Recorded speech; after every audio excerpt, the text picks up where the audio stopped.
contráctiles que están determinados con va relacionado con el entrenamiento de la fuerza y todas estas constantes, ¿sale? Tenemos los elementos no contráctiles que yo les decía que está relacionado precisamente con el tejido conectivo del músculo, y dentro del músculo vamos a encontrar dos funciones desde la parte de la vascularización, ¿sale? Desde el aporte sanguíneo, ¿sale? La primera es que los vasos van a permitir, recuerden que los músculos son tejidos bastante irrigados, igual que el nervio, ¿sale? Entonces, dentro de la irrigación, la sangre va a permitir que lleguen todos los componentes nutricios que requieren. Por ejemplo, va a permitir que llegue todo el ATP, que lleguen todas estos componentes que se requieren para que se pueda generar la contracción muscular. Recuerden que ayer hablábamos de los músculos rojos, de la cantidad de mioglobina, hablábamos de el oxígeno y todo esto que requería un músculo para que se dé la contracción muscular, ¿sale? Entonces, vemos, pero vamos a ver una segunda función de los músculos como bombas, ¿sale? Los músculos también son bombas. A través de los músculos pasan arterias, venas y vasos linfáticos, ¿sale? Entonces, al pasar estos, tanto para el sistema arterial, el músculo al contraerse va a bombear la sangre para que llegue a las extremidades y a los segmentos más lejanos del corazón, desde la perspectiva de la sangre arterial, como desde los vasos de tipo venoso, el músculo al contraerse va a estimular a estas pequeñas válvulas que nosotros vamos a encontrar en los vasos y van a favorecer al retorno venoso, ¿sale? Entonces los músculos también funcionan como bombas musculares, ¿sale? Desde la perspectiva de la irrigación. No solamente vemos, vuelvo a repetir, no solamente vemos al aporte sanguíneo como la parte nutricia para el músculo, la parte de la llegada del oxígeno, dependiendo del tipo de músculo que estemos hablando, sino que también van a funcionar como bombas musculares, ¿sale? Entonces van a favorecer al retorno venoso. De hecho, cuando nosotros tenemos nosotros tenemos una alteración en el retorno venoso, nosotros nos vamos a apoyar precisamente del fortalecimiento de estos músculos donde se van a presentar la mayor parte de las anastomosis, que normalmente son en los músculos del pie y de las manos, para que funcionen como bombitas y favorezcan a este retorno venoso, ¿sale? No sé si a ustedes en algún momento les tocó desfilar. No sé, sí. Y cuando iban en contingente, no sé si ustedes llegaron a sentir, cuando ya pasaba mucho tiempo con las manos hacia abajo marchando, sentían las manos pesadas, ¿sí? Se sentían como cansadas. Es precisamente porque al final de cuentas, como llevamos la mano así y vamos marchando así, ¿sale? No favorecemos a la contracción muscular, por lo tanto no estimulamos las bombas, ¿sale? Lo mismo sucede en pies. Entonces, esa es la otra función de los músculos, como bombas musculares, ¿sale? Y en cuanto a la inervación, recordamos que los músculos son estructuras completamente inervadas, ¿no? ¿Sí? ¿Y a dónde llegan? A ver si se acuerdan un poquito, si lo vieron, todo este concepto de potencial de acción. Lo ven en bioquímica, ¿no? En potenciales de acción o en biología celular. Ven el tema de músculo en las dos materias, pero creo que lo ven más en bioquímica, ¿no? Los potenciales de acción. Fisiología, creo. Fisiología. Ajá, pero también ven un poquito en bioquímica, si no mal recuerdo.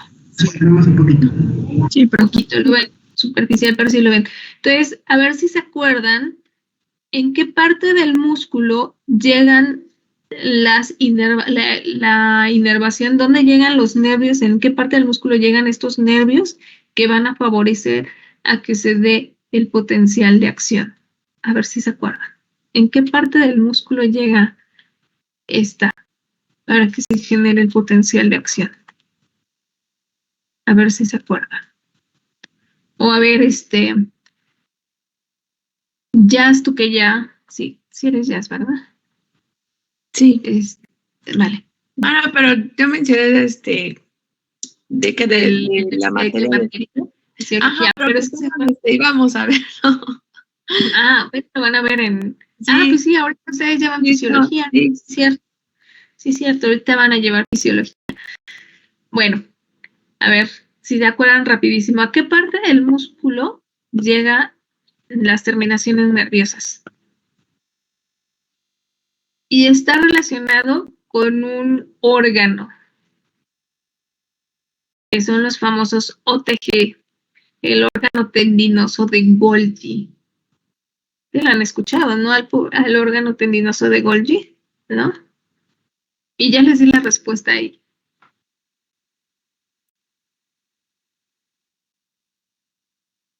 A ver, ¿quién se acuerda? Que ya lo mencionaron sus compañeras, pero muy rápido.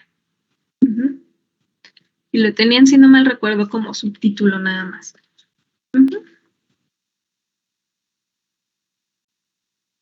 ¿No? No. ¿A dónde se va a dar este potencial de acción para que se genere la contracción muscular? ¿No es donde se libera un átomo y entra a la cabeza de la actina, creo? De la actina y la miosina. De la miosina. No, eso ya es más micro, esto es más macro. Esto que les pregunto es más macro, eso de la actina, la miosina es muy más micro. No. Se va a dar en la unión miotendinosa, ¿sale? Ahí es a donde van a llegar el mayor número de terminaciones nerviosas. Ahí es a donde vamos a encontrar a los famosos, por eso les decía órgano tendinoso de Golgi, órgano, porque se une con el tendón, ¿sale? Y es ahí a donde vamos a tener el mayor. Es a donde cuando a nosotros nos dicen piensa rápido, ¿sale? Que yo les ponía este ejemplo. Ahorita lo van a ver detalladamente en fisiología, ¿sale? Si llevan fisiología con Patti Quechol, es buenísima, es intensita la Quechol, pero es buenísima en fisiología, ¿sale? Mi amiga, después eso le digo así. Pero tiene una personalidad muy interesante, ¿sale? Entonces, entra el estímulo nervioso por el efecto, vamos a tener múltiples formas de órganos electromagnéticos, químicos, térmicos, ¿no? Todo esto que ustedes veían con las terminaciones de Pacini, Puccini, se me fueron los otros dos, es Pacini, Krauss, es Rambier, sí, ¿verdad? Sí, Rambier se me fue. No. No, bueno, son estos tres terminaciones donde vamos a encontrar precisamente a los mecanorreceptores, ¿no? Y entra la información directamente. Recuerden que hay un efector, llega al sistema nervioso central, desciende, y para que yo pueda flexionar, ¿no?, el brazo y decir, piensa rápido, los músculos se tienen que contraer. Entonces llegan precisamente esta información al órgano tendinoso de Golgi, ¿sí? Llega esta información para que se contraiga el músculo y podamos generar estos mecanismos de reflejo importantes que nosotros vamos a tener, ¿sale? Entonces, para eso sirve la parte del sistema nervioso dentro de los músculos. Una complicación con los nervios es que muchas veces los nervios también, si el músculo tiene una afectación, pues el músculo, el nervio también se va a ver afectado, ¿sale? Lo van a ver un poquito más adelante, pero sí, a veces, por ejemplo, ayer lo que veíamos de la vascularización del nervio, si por ejemplo el músculo se contrae excesivamente, ¿sale? Entonces, y el nervio pasa a través de él, pues entonces esta contracción va a disminuir el aporte sanguíneo dentro del nervio y muchas veces se presenta un fenómeno, lo que ustedes conocen como ciatalgia, ¿sale? Todo es el mundo, es que me duele el ciático, ¿no? ¿Han escuchado este concepto del ciático?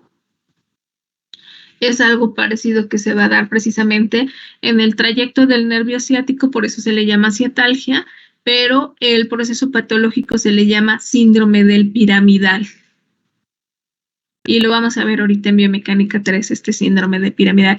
Es porque el piriforme comprime al nervio ciático y al comprimirlo va a disminuir su aporte sanguíneo y entonces al disminuir el aporte sanguíneo, este nervo innervorum del nervio va a detectar que hay una disminución del aporte sanguíneo en el nervio y entonces va a mandar información de que mi estructura nerviosa está lesionada y entonces como es un nervio que atraviesa toda la pierna, pues me va a dar sensación de hormigueo en la planta del pie, dolor en el dedo gordo, dependiendo de los signos que presente nuestro paciente, ¿sale? Pero también va a estar relacionado a ello, ¿sale? Entonces va a haber muchas formas en las que nosotros vamos a poder establecer este diagnóstico, ¿vale? No sé si tengan alguna duda, pregunta o comentario. Ustedes díganme.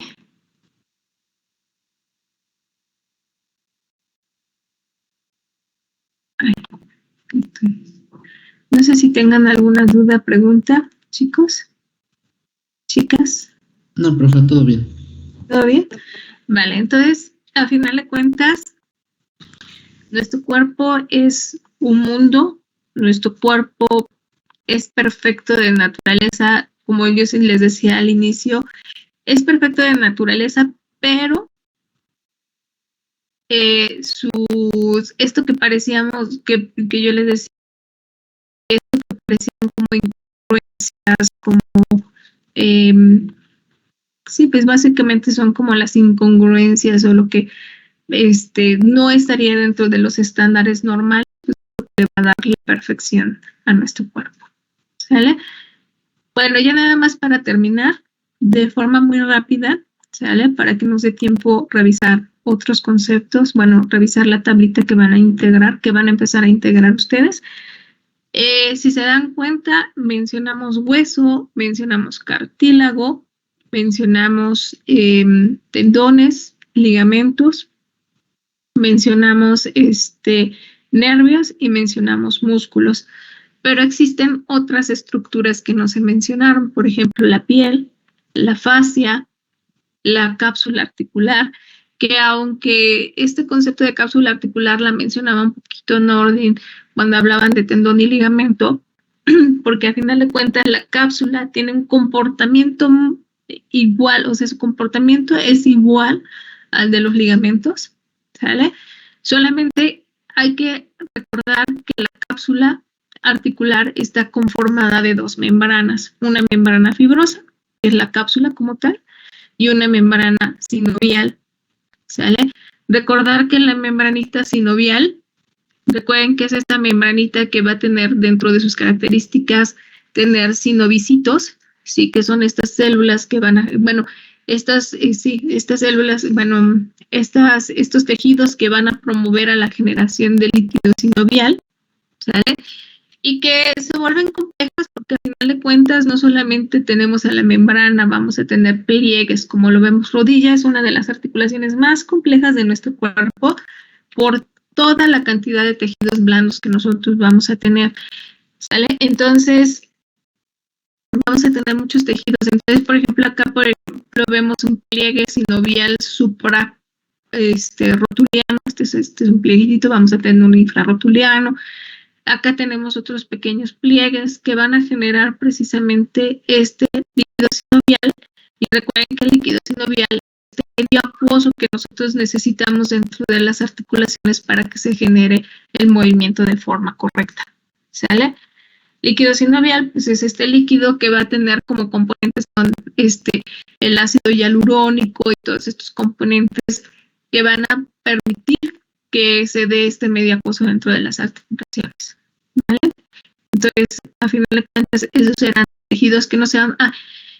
y dentro de las mismas articulaciones vamos a tener estas pequeñas... ¿Sí? Te dijo...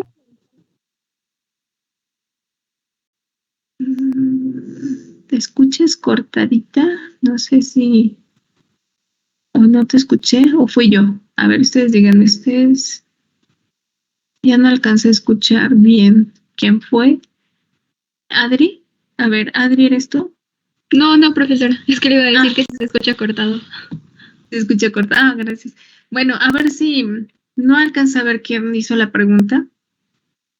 Pero si no las puedes hacer otra vez, a ver si te da tu internet. Y si no, escríbelo en el chat si tuvieras complicaciones con con tu audio, ¿sale? Entonces, a final de cuentas, y otro elemento que se me está olvidando mencionarles, que entra dentro de la forma de los cartílagos, pero recuerden que nosotros solamente el cartílago hialino, o sea, el cartílago articular, perdón, pero tenemos otras formas de cartílagos, que va a ser los meniscos, los fibrocartílagos. Ustedes, por ejemplo, vieron hombro, ¿sale? Ya vieron hombro y, por ejemplo, en la esternocostoclavicular tenemos un menisco, ¿sale? En la acromioclavicular tenemos otro menisquito. En la glenohumeral tenemos un rodete, ¿no? Recuerden que los rodetes, este rodete favorece a que se dé la congruencia articular, ¿sale? En cadera también vamos a tener un rodete, pero va a ser con efecto contrario al de la glenohumeral, ¿sale? Entonces, estos fibrocartílagos, a final de cuentas, todos estos tejidos van a tener un común denominador, ¿sale? ¿Quién se acuerda cuál es ese común? ¿Cuáles eran estos conceptos que se repetían y se repetían a lo largo de estas presentaciones? ¿Qué conceptos se repetían?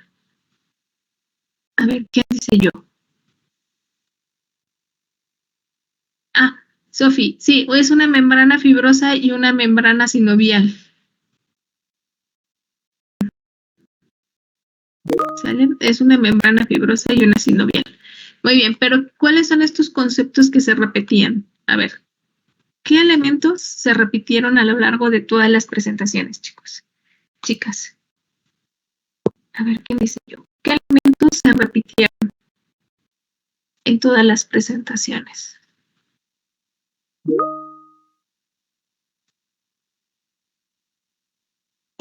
Que fue como fue este constante denominador, estos variables constantes que aparecían cuando nosotros veíamos estos tejidos blandos. ¿Qué elementos fueron? A ver, ¿quién dice yo? Vamos rápido, para que no se tiempo, chicas y chicos. ¿Julio? Creo que se repetía mucho sobre su elasticidad y su rigidez de los tejidos, ¿no? Muy bien, la elasticidad y la rigidez. Muy bien, Julio. Sí, este es un elemento.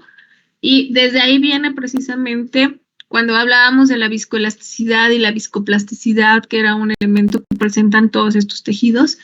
¿Quién va a promover esta viscoelasticidad y esta viscoplasticidad a los tejidos blandos? A ver. Jazz. La fascia. Sí. Vamos a ver que sí, todos nuestros tejidos tenían componentes faciales, pero ¿de qué está compuesta esta fascia? O este tejido de colágeno. De colágeno, y por ahí escuché en fondo elastina. A final de cuentas, si se dan cuenta, aunque decíamos, es que el nervio tiene sus componentes de conducción y sus componentes de no conducción, ¿no? Y cuando hablábamos de los de no conducción era el tejido conectivo, ¿no? Y del músculo sucedió lo mismo, ¿no? Cuando hablábamos del tendón y del ligamento, pues ellos están compuestos precisamente de estos fibroblastos que van a generar el colágeno y la elastina, ¿no? Y así íbamos viendo todos estos elementos que estaban relacionados con el tejido conectivo, ¿sale? Y bueno, acá ya nada más rapidísimo, las bursas son bolsitas de tejido conectivo, vuelve a aparecer el concepto de conectivo, que van a tener líquido sinovial dentro de ellas, ¿sale? Es una bolsita, yo les llamo bolsitas de agua.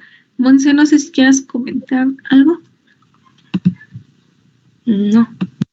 ¿No? Se activó tu audio. Perdón, es que como se activó tu audio pensé que ibas a comentar.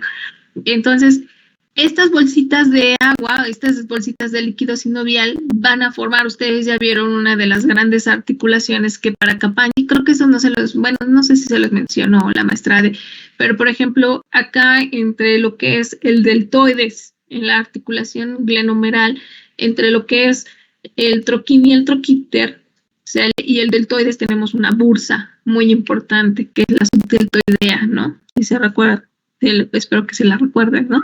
La subdeltoidea. Y esa bursa tiene una función como de una articulación falsa, ¿sale? Es una articulación falsa.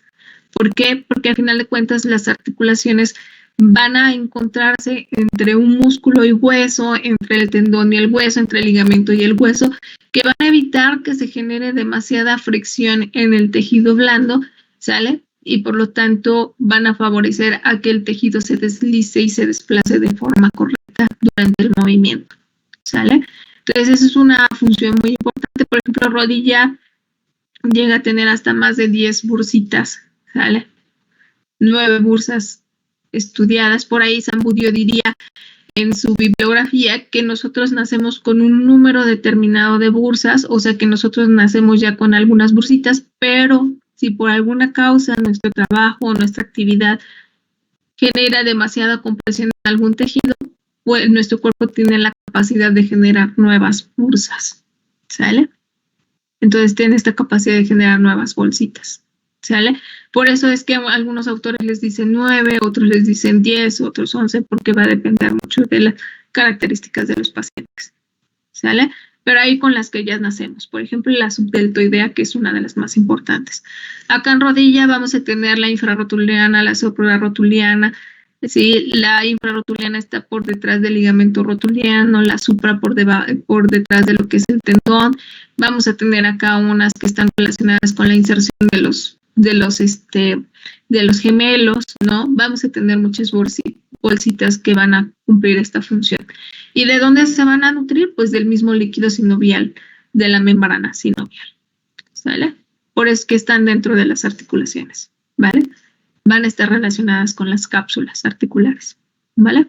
Entonces es una característica importante. Y bueno, rapidísimo, pues entonces como la constante que hemos repetido a lo largo de los temas, pues tenemos al tejido conectivo. Y el tejido conectivo va a ser, según Chaitou, un tejido de soporte, de armazón para nuestro cuerpo, ¿sí?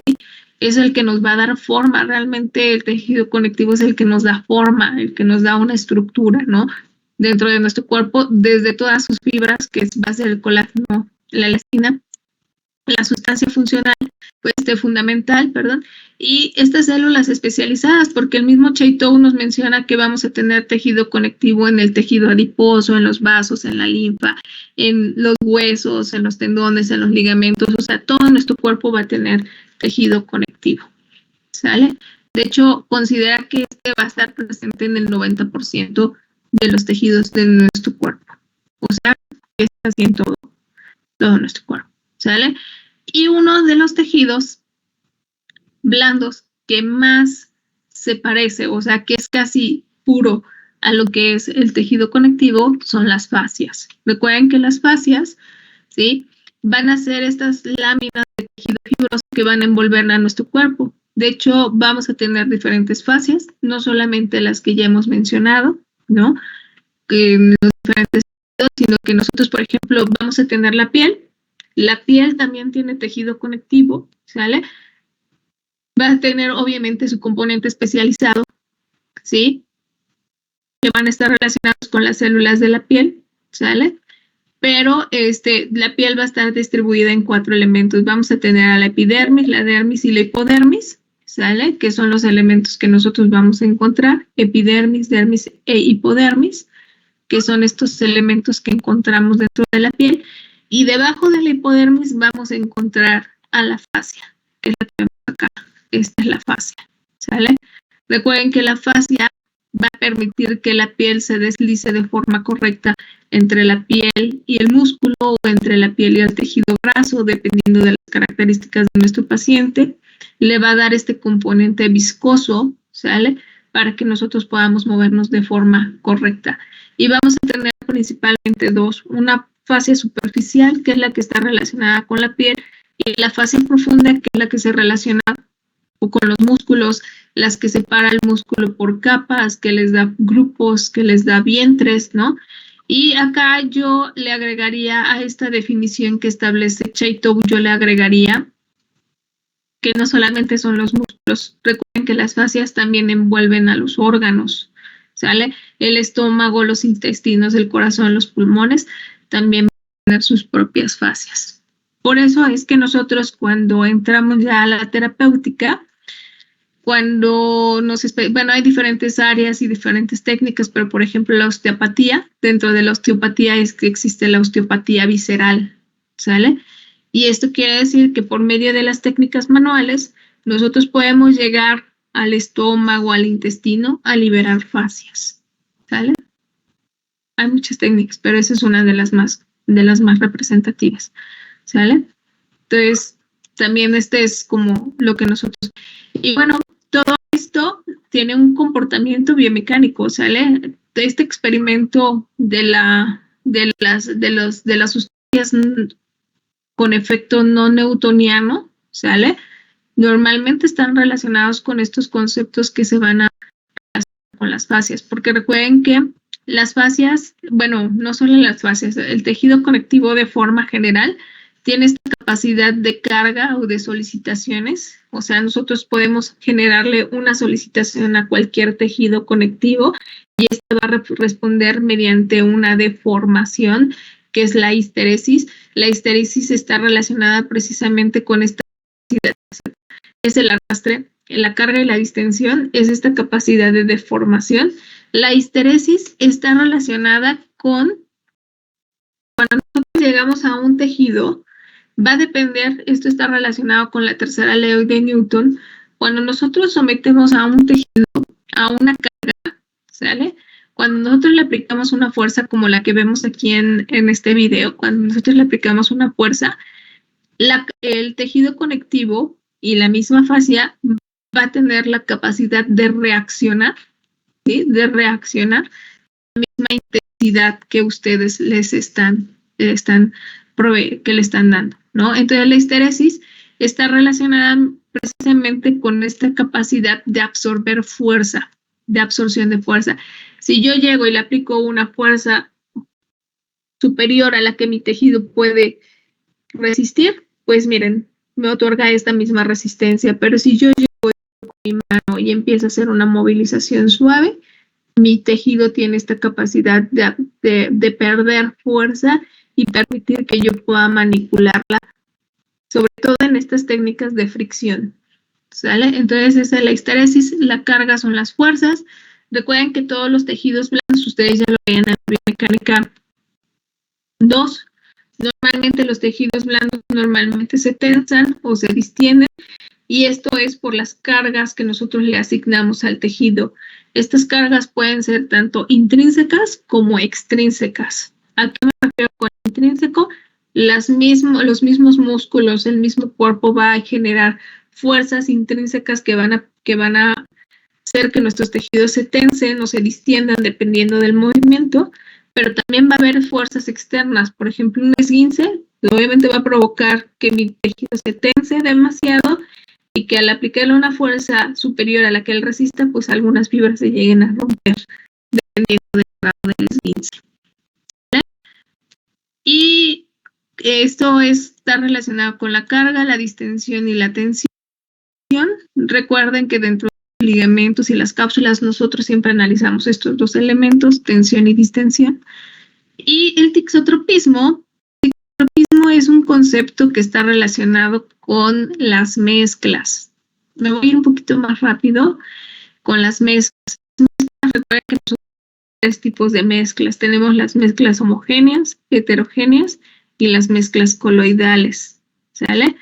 Las mezclas homogéneas, pues es la típica, por ejemplo, el agua con el café soluble, el agua con el azúcar, que cuando nosotros mezclamos, los componentes se disuelven y forman una sola mezcla, ¿no? ¿Vale? Las mezclas heterogéneas, recuerden que entre sus características, por ejemplo, tenemos el agua con el aceite, ¿sale? En el que por más que nosotros mezclemos las sustancias, llega un momento en el que las partículas se separan, ¿sale? Y se puede ver, esta es heterogénea, se puede ver por separado. Sin embargo, una de las características de las mezclas de tipo coloidal está relacionado a que nosotros vamos a tener mezclas que, por ejemplo, van a permitir que tanto los componentes, por ejemplo, el agua, por ejemplo, en la gelatina, estas partículas se mantengan dentro de otro componente, pero cada uno de los elementos en los que se generó la mezcla van a conservar sus propiedades.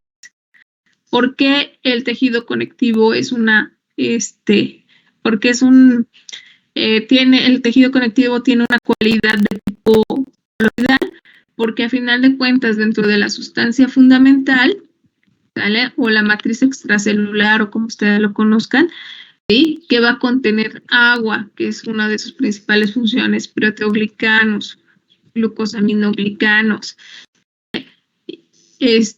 Van a contener dentro de esta mezcla, vamos a contener el colágeno, la elastina y todas estas células que se van a mantener dentro de un medio acuoso, pero cada uno de los componentes va a tener o va a mantener sus propias particularidades. ¿Sale? Entonces el tixotropismo está relacionado precisamente con este efecto coloidal, ¿no? Entonces, sí, esto es lo que le va a dar a nuestro tejido este componente de visco, ¿sale? Este componente visco que va a mantener este medio acuoso, este medio que va a permitir que nuestros tejidos se mantengan, se deslicen sin complicación. ¿Sale? Y bueno, la ley de Wolff está relacionada precisamente con estas cargas a las que pueden ser sometidas nuestros tejidos. Me voy a regresar rapidísimo nada más a esta diapositiva. Por eso es la ley de Wolff, porque al final de cuentas son estas solicitaciones a las cuales nosotros podemos someter a nuestros tejidos, ¿sale? Estas solicitaciones, por ejemplo, pueden ser solicitaciones de tensión, de compresión, de flexión, de cizallamiento, de torsión o estas cargas combinadas que están relacionadas precisamente con esta ley de Wolff, que permiten que se deformen los tejidos de acuerdo a la dirección de las fuerzas que se les solicitan. ¿Sale? Esa es la primera ley la primera ley que se maneja acá, que es la ley de Wolff. ¿Sale? La ley de Hooke está relacionada también con la deformación y está relacionada con estas propiedades elásticas que tienen los tejidos conectivos, ¿no? Todo lo que está relacionado con el tejido conectivo, ¿no? A final de cuentas, nosotros vamos a tener una capacidad de deformación dentro de nuestros tejidos y obviamente va a depender de la fuerza y la carga que les hagamos. Entonces, a toda acción hay una reacción que ya la vimos con las propiedades coloidales, ¿no? Si yo le aplico a mi tejido blando una fuerza superior a la que él, una fuerza superior, pues él me va a reaccionar con la misma fuerza. Pero si yo le aplico una fuerza suave, pues tiene la capacidad de perder energía y permitirme entrar, ¿sale? Entonces es un elemento bien importante que tenemos con la tercera ley de Newton. La tercera ley, que es la de Arnold-Schulz, esta es una ley que va en contra de la naturaleza, ¿sale? Por ejemplo, los deportistas, ¿sale? Van en contra de esta ley. ¿Sale? Esta ley habla de que normalmente cuando nosotros realizamos o estimulamos fisiológicamente a nuestros tejidos, ¿sí? Estos estímulos pueden ser moderados, ¿sí? Débiles o intensos. Estos procesos fisiológicos se pueden retrasar o se pueden detener. ¿A qué me refiero con eso?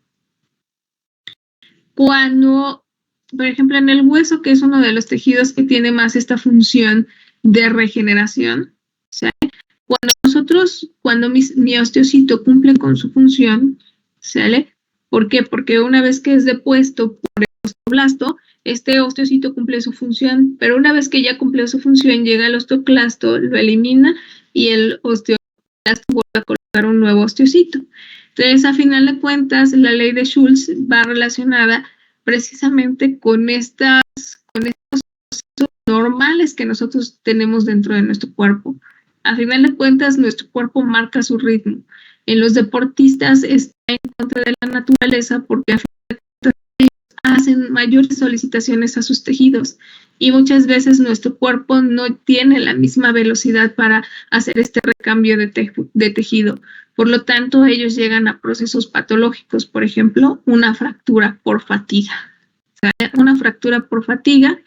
No sé si ustedes vieron en algún momento en las Olimpiadas en Río, este chico, un gimnasta que salta del caballo, y al momento de caer se fractura su tibia y su peroné.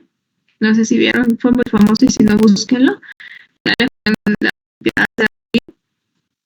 ¿Sale? Entonces, está precisamente, a final de cuentas, nuestro cuerpo tiene su propio ritmo y aunque nosotros podemos acelerarlo o detenerlo, pero a final de cuentas, tiene él establece su propio ritmo de regeneración. Como fisioterapeutas sí podemos hacerlo, pero por sí solo el cuerpo no, él tiene su propio ritmo para la regeneración de los tejidos. ¿Sale? Entonces, por eso es que los deportistas se lesionan tan frecuentemente. ¿Sale? Y ya para finalizar, la ley de Head y la ley de Hilton, ¿sí? Están relacionados precisamente con la inervación de los tejidos blandos y es precisamente con el concepto de propiocepción. A final de cuentas, ya lo hemos mencionado, tenemos tejidos como el nervio, el hueso, ¿sale? El músculo que tienen su propia inervación, pero vamos a tener tejidos como la cápsula, el ligamento, ¿sale? El tendón que por sí solos no están inervados, ¿sí? La estructura por sí sola no está inervada. Sin embargo, nuestro cuerpo es lo suficientemente inteligente para generar sus medios y saber que nuestras estructuras están funcionando de forma correcta y a esto se le llama propiocepción. Y esta propiocepción se establece por las terminaciones nerviosas donde se insertan estos tejidos. Por ejemplo, los ligamentos normalmente se insertan en huesos, ¿no? Entonces, estos extremos de los huesos van a detectar que mi ligamento esté funcionando de forma correcta. Pero también tenemos a la periferia otras estructuras como las fascias. Las fascias son estructuras completamente inervadas. Entonces, toda esta información, aunque mi ligamento no tenga inervación propia, pero a final de cuentas todas las estructuras adyacentes van a permitir que funcione de forma correcta, ¿sale? Por eso es que cuando se da una lesión en un ligamento, pues nuestro cuerpo no va a decir, se me fracturó, no, el hueso, por ejemplo, eso sí es muy detectable fácilmente, pero por ejemplo, cuando hay una ruptura del ligamento, mi cerebro va a decir, en la rodilla hay una lesión, no sé qué estructura está lesionada, pero hay una lesión. Y entonces va a mandar un sistema de alarma por medio de esta propiocepción, ¿sale? Y para la reintegración a las actividades de la vida diaria de nuestros pacientes, nosotros tenemos que hacer uso de esa propiocepción para recuperar a nuestro tejido, ¿sale? Entonces, ley de Hilton y de Head están relacionadas con la propiocepción, ¿sale? Y entonces, ya nada más nos resta decir, bueno, esto ya se los mencioné, el colágeno es el que le va a dar fuerza y estabilidad a nuestro cuerpo, ¿sale? Es el que nos va a dar la resistencia, la forma y todo lo que nosotros tenemos, ¿sale? Sin embargo, recuerden que el colágeno nos va a traer complicaciones. Esta triple hélice que nosotros vemos acá, estos tres tropocolágenos unidos, estas tres proteínas que se encuentran unidas, van a tener forma, pero por esta fuerza mecánica. A final de cuentas, el que le va a dar la forma al colágeno es el movimiento. Si por alguna causa, por ejemplo acá, nosotros vemos a un tendón lesionado, ¿sale? Que ustedes ya llevaron bioquímica y ahorita van a llevar fisiología, ¿sale? Vamos a ver que todos nuestros tejidos blandos, ¿sale? Una vez que se lesionan, recuerden, inflamación, aumento de la permeabilidad, mayor aporte sanguíneo. Al llegar a mayor aporte sanguíneo, tenemos la llegada de fibroblastos y por lo tanto se va a empezar a regenerar mi tejido sin ninguna complicación. La complicación va a ser si mi tejido se está regenerando, obviamente se van a deponer las fibras de colágeno, pero si no hay movimiento, ¿qué creen que suceda? Ustedes díganme. Si no hay movimiento, ¿qué creen que sucedan con estas fibras? ¿Se pueden atrofiar? No se atrofian, pero no tienen una forma, porque si habíamos dicho que el movimiento es el que le va a dar la forma de triple hélice, ¿sale? Entonces el colágeno, las fibras de colágeno se van a empezar a decolocar, pero sin forma. Y a esto lo vamos a llamar malla fibrilar. Todos han escuchado en algún momento este concepto de fibrosis, ¿sí o no? ¿Sí han escuchado este concepto? Pues es precisamente por el colágeno, porque a final de cuentas cuando se da una lesión y nosotros no nos movemos, el colágeno se va a producir, pero no va a tener una forma específica, ¿sale? Entonces se van a formar estas mallitas. ¿Qué va a suceder cuando nosotros intentemos mover esta articulación con esta malla fibrilar? ¿Qué creen que suceda? Una ruptura. Pues, bueno, no, pues sí va a haber riesgo de ruptura, pero realmente lo que vamos a encontrar va a ser una limitación del movimiento. O sea, cuando yo intente mover mi segmento, mi tejido, pues no va a tener una forma y por lo tanto no va a permitir que no se mueva, miren, ¿sale? Entonces, no va a tener. Entonces, nosotros vamos a tener miles de técnicas para poder romper esta mallita fibrilar, ¿sale? Pero es precisamente por la falta de movimiento. ¿Sale? Es un punto clave que nosotros tenemos acá, estas mallas. El colágeno es lo que nos va a dar fuerza y soporte, pero también nos puede complicar la vida. Y bueno, la elastina, pues ya, fácil, cualidad elástica, pero sin embargo acá menciona algo interesante. Esta capacidad elástica va a depender de la longitud de la fibra de colágeno. Por lo tanto, si yo tengo una mallita fibrilar, aunque tenga elastina, pero si mi colágeno no tiene la capacidad de moverse lo suficiente, pues la elastina no va a tener ninguna función ahí, ¿sale? Y bueno, la sustancia fundamental que ya les había mencionado, gelatina, es la estructura que va a ser gelatinosa, viscosa, que va a estar conformada por proteoglicanos, glucosaminoglicanos, el ácido hialurónico, y que a final de cuentas va a ser este medio ambiente que le va a permitir tener esta capacidad viscosa a las células, va a ser el componente de agua, o sea, y el componente hidrófilo, ¿no? Y por eso es que nosotros defendemos mucho la terapia manual, porque a final de cuentas cuando nosotros trabajamos con un tejido, ¿sí? Por ejemplo, cuando tiene defecto de esponja, cuando yo lo presiono se puede deshidratar, pero cuando yo lo suelto, se rehidrata y hasta puede absorber más agua para poder recuperar su función. ¿Sí? Entonces, por eso existen muchas técnicas que están relacionadas con estos componentes. ¿Vale? Y bueno, ya el último concepto que nos maneja el libro es la tensegridad. La tensegridad es un concepto que se utiliza en la arquitectura, ¿sale? Es un concepto que, como ustedes ya lo mencionan, del colágeno, nos va a dar una forma, una estructura, ¿no? Dentro de nuestro cuerpo. De hecho, si los músculos no tuvieran estos componentes no contráctiles, si la fibra muscular no tuviera tejido conectivo, pues para empezar no tendríamos orígenes e inserciones, y al no tener orígenes e inserciones, por más que se diera la contracción muscular, pues no íbamos a tener como tal un movimiento de forma correcta. Entonces la tensegridad son estos sistemas de modelos matemáticos, arquitectónicos que nosotros vamos a encontrar dentro de nuestro cuerpo, donde el colágeno dentro de nuestro cuerpo van a ser todas estas traves, estas columnas que nos van a dar una forma, o sea, que van a dar una forma a nuestro cuerpo. Por eso se utiliza este modelo de tensegridad. Y bueno, esta tensegridad se relaciona con este concepto de las cadenas musculares. Recuerden que las cadenas musculares, pues a final de cuentas, ¿sale? Cadenas musculares, cadenas faciales, pues todos nuestros tejidos de alguna manera están unidos. Y lo que pasa en uno va a afectar a los demás, ¿no? Entonces, por eso es que no solamente se puede dar tratamiento a una sola estructura, porque a final de cuentas todas las estructuras se encuentran unidas por sí solas. ¿Sale?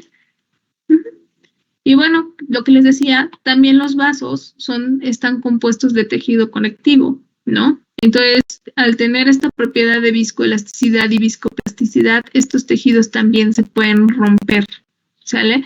Se pueden romper, ¿sí? Y a final de cuentas dependerá de las características. Ya les dije, vasos arteriales van a aportar sangre oxigenada, sangre limpia. Vasos venosos van a llevar ya la sangre, entre comillas, contaminada con dióxido de carbono, ¿no? Esta sangre que necesita ser limpiada. Pero vamos a tener un tercer sistema que va a ser los vasos linfáticos. Los vasos linfáticos son los que se encargan de eliminar todas estas macromoléculas, estos líquidos que se encuentran en la matriz extracelular, ¿sale? Y que para nuestro cuerpo yo siempre he dicho que los ganglios y el sistema linfático va a ser nuestro detector de metal, ¿sale? Porque el detector de metal, cuando ustedes van a un aeropuerto o algo, siempre pasamos por por estas puertas que detectan el metal. Entonces, los ganglios van a ser un sistema, ustedes ya van a llevar, no sé si ya llevaron inmuno o van a llevar inmuno apenas, ¿sí? Recordemos que acá vamos a tener gran parte de los sistemas de protección, y cuando nosotros por alguna causa, por ejemplo, nos enfermamos, los primeros que se van a inflamar detectando que hay un agente patógeno dentro de nuestro cuerpo son los ganglios, ¿sale? Yo les decía, por ejemplo, las abuelitas no estaban lejos cuando nos soban acá o cuando nos soban acá, ¿sí? No están muy equivocadas, ¿eh?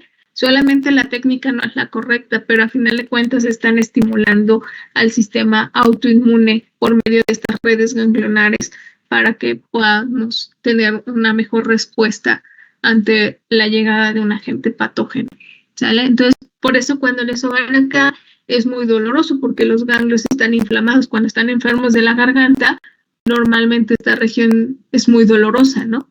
Porque los ganglios están inflamados. Jesús. Sí, profesor, yo tengo una pregunta. Sí. He visto muchos, bueno, me han contado, principalmente mis familiares, mis abuelos, que antes también cuando estaba enfermo, o antes de enfermarse, no entiendo bien el concepto, rompían las anginas, algo así que le rompían, y no Sí. sé, me contaron y se me hace pues algo doloroso. Eso es muy agresivo, muy agresivo, ¿eh? Sí lo hacían, ¿eh? Y es precisamente relacionado, acá nosotros tenemos una red ganglionar muy importante, y entonces lo que hacen es sobar, ¿no? Sobaban y tronaban las anginas, pero era precisamente estos ganglios inflamados. Hay que tener mucho cuidado, porque a final de cuentas los ganglios no solamente se inflaman por agentes patógenos, o sea, por ejemplo, por algún virus de la gripa o la influenza o ahora del COVID, ¿no? Que está de moda, ¿no? Sino que también los ganglios detectan crecimientos de nuevas células. Por ejemplo, en pacientes oncológicos, o sea, pacientes con cáncer, ¿sí? Estos ganglios se inflaman como respuesta a que algo está pasando en nuestro cuerpo y que no está dentro de lo normal, ¿vale? Sofi, te escucho. ¿Ya me escucho? Sí, ya te escucho. Con respecto a lo que dijo mi compañero, de hecho empieza acá, desde el codo más o menos, y ya te van sobando hacia abajo, y ya aquí te las truenan supuestamente. Mucho. Sí, es bastante doloroso, ¿no? Pero se ha estudiado que no son las técnicas. Nosotros vamos a ver drenaje linfático y van a ver que es completamente contrario a lo que hacen los abuelitos, pero no tenían tenían la idea. A lo mejor de forma empírica, pero tenían la idea, ¿no? Muy bien. Andy. Sí, ¿cuál sería el riesgo de que se siga haciendo eso? De que los truenen y así. Que se lesionen los ganglios, y pues al lesionarse un ganglio, pues estás quitando una puertita de metal. O sea, estás quitándole a tu cuerpo la capacidad de detectar nuevas células o nuevos agentes patógenos, o que se dé esta respuesta autoinmune. ¿Sí? Entonces, por ejemplo, las pacientes, creo que ya se nos hizo tarde, pero quien tenga que desconectarse, desconéctese si tienen clase. Por ejemplo, las pacientes con cáncer de mama, por eso es que les quitan toda la red ganglionar. Sí, por ejemplo, acá nosotros en axila tenemos una red ganglionar, llegamos hasta tener hasta 21 ganglios, ¿sale? Tenemos 21 ganglios. Entonces, en pacientes con cáncer de mama retiran toda la red ganglionar porque de alguna manera se contaminó de nuevas células. Sí. Lo mismo sucede también cuando da cáncer cervicouterino. A veces llegan a retirar también red ganglionar. Entonces, son nuestros sistemas de detector. Por eso les digo, es mi puerta de detector de metal, ¿no? Son ese sistema que nosotros tenemos para detectar que algo está mal dentro de nuestro cuerpo. Por eso siempre que hay inflamación de redes ganglionares, siempre para nosotros va a ser un foco rojo. Algo está pasando. O hay un agente patógeno en nuestro cuerpo o al crecimiento de una nueva célula. Que podría implicar un proceso oncológico. Bueno, chicos, pues entonces nos vamos a quedar aquí, ¿vale? El día de mañana ya no nos dio tiempo a revisar, pero entonces mañana está el Kappanji, ¿sale? El Kappanji en sus documentos, en sus materiales de clase. Vamos a empezar a trabajar con el Kappanji, el tomo 3, es el tomo 2, que es el de miembro inferior, ¿sale? Entonces, para empezar a revisar la biomecánica. Es una forma diferente a la que les daba la maestra Ade, entonces el Kappanji de hecho es un poquito diferente a la información, una forma diferente de ver la biomecánica. Entonces léanlo y si les genera por ahí algún ruido o la forma en la que él interpreta, pues mañana resolvemos dudas, ¿vale? Bueno, pues entonces mañana, ¿vale? Cuídense mucho. Gracias. Que estén muy bien. Gracias, Sí. Gracias, profesora. Gracias, profe. Hasta mañana. También, cuídense mucho. Bye.